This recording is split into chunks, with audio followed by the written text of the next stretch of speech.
Okay, this is a question from Reddit.limo. You're asking what's a good pre-game warm-up.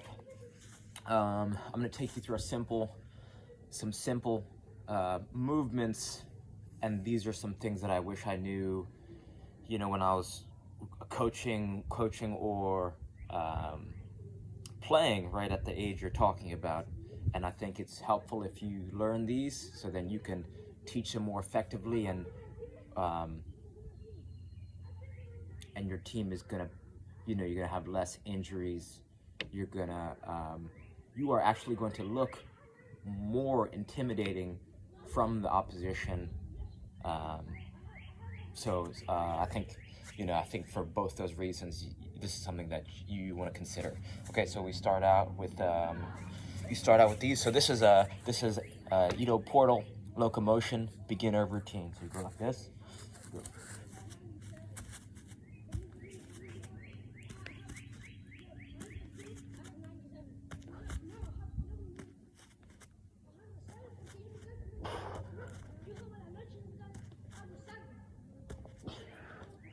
And then you do these.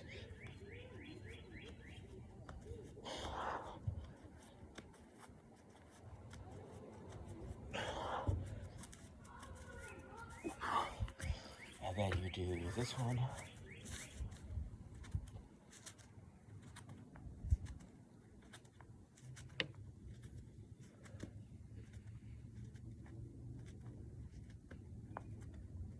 And then you go like this.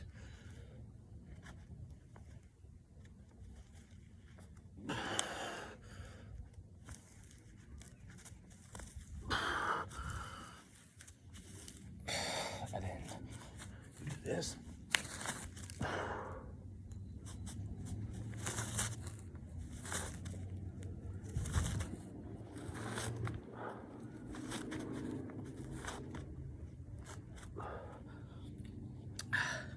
And there's one more, it's a little more advanced. It's like inverted. It's like you do a bridge and then you start walking in the bridge. I still can't do it, I'm working on it. But here's some other good ones. So this is a Muay Thai warm-up I found from this Muay Thai champion. I forget his name and it's gonna kill me. I'll find it. You start with neck rolls. Roll the other way. Then you could do some of these.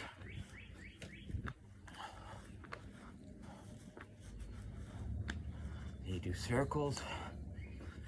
Other way. Then you do shoulder rolls or elbow rolls. Other way.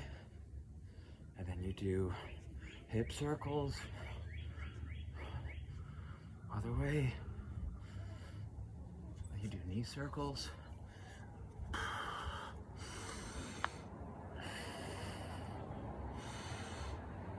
Other way. Ankle rolls.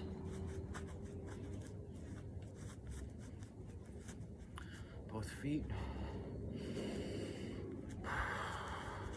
And then you do shuffle, shuffle, high knee. Shuffle, shuffle, high knee. Shuffle, shuffle, high knee. Shuffle, shuffle, high knee.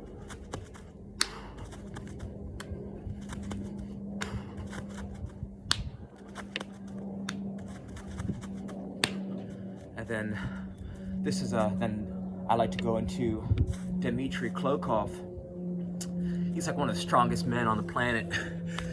This is his 2014 warm-up. Just search Dmitry Klokov, KLV warm-up, 2014 warm-up. He does this one.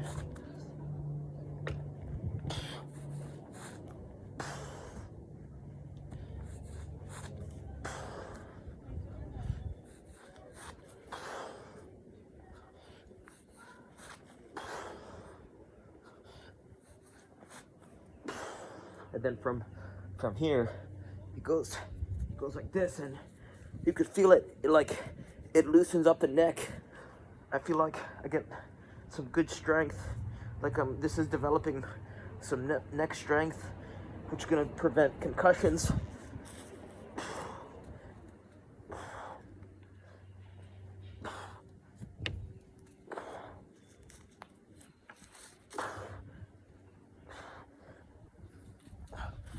then depending on time, you could do, this is Ito Portal squat clinic. He goes here, and then he goes here.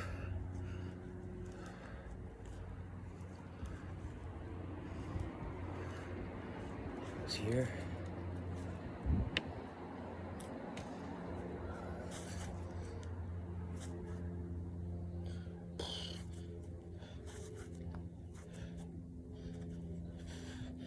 And then he does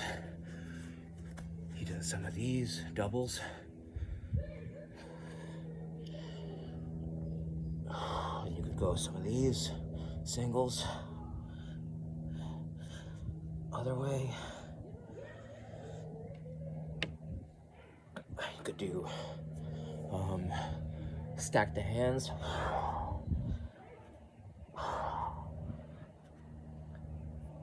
You could open it up, twist, open it up, twist, open it up, twist, open it up, twist, open it up, twist, open it up, twist.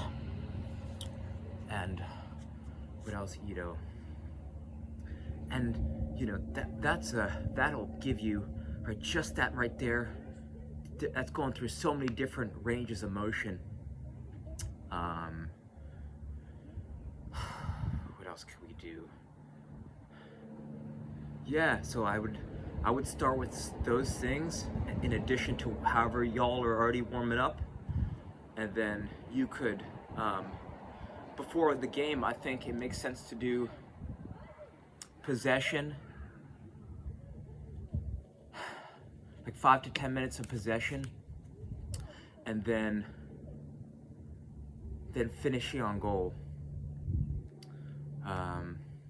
So you start with normal, everyone lines up a little higher than the 18, and then I actually think it's goalies can hop in freely, and you want to do Slotsville. Slotsville is hard load driven balls to the side netting. If you want an example of Slotsville, check out Mark Cintron goal versus Spain. Right, I played with this kid. He was playing on the Puerto Rican national team, and you know, it was crazy seeing him score that goal.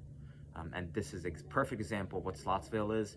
And then so you could do 5 minutes of Slotsville, then 5 minutes of Volleysville. You bring the line a little further back, and then you're facing the goal. Your players line up, right, and then they hand you the ball.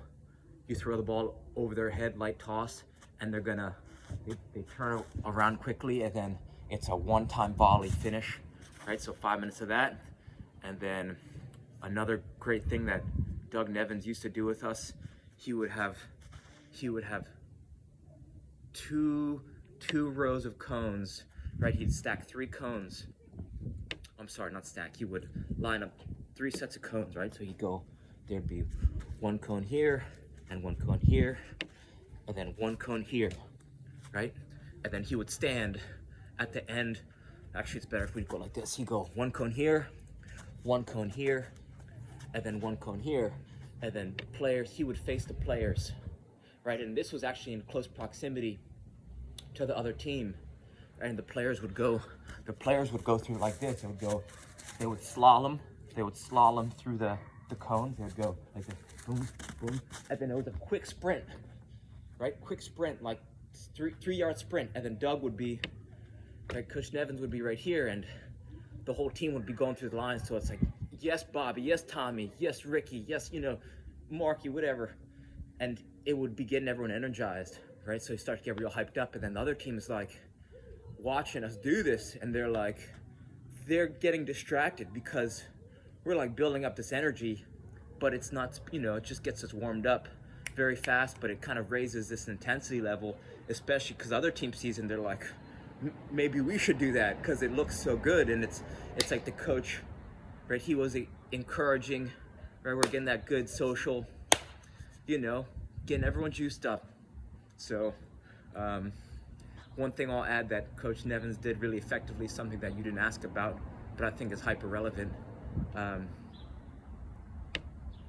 He would make substitutions. He would sub out maybe the forwards and the wingers, and he would do that at the halfway through the first half, and then at the start of the second half he would leave those two forwards and the two wingers on, and then he would sub them off and replace them with the starters.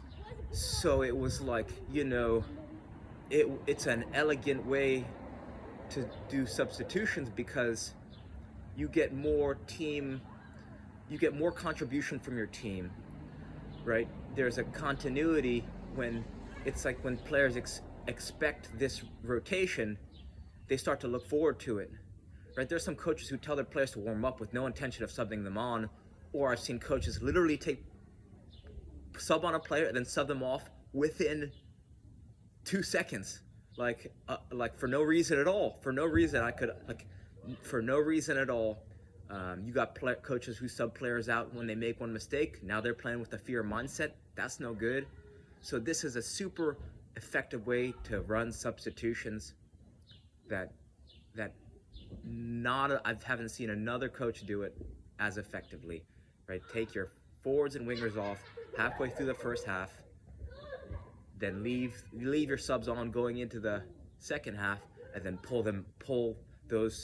replace them with the original starters with 25 minutes to go. And I think that this is a super effective way to sub. So those are my thoughts. I hope this helps improve your warm up. So reach out with any questions. All right, thank you.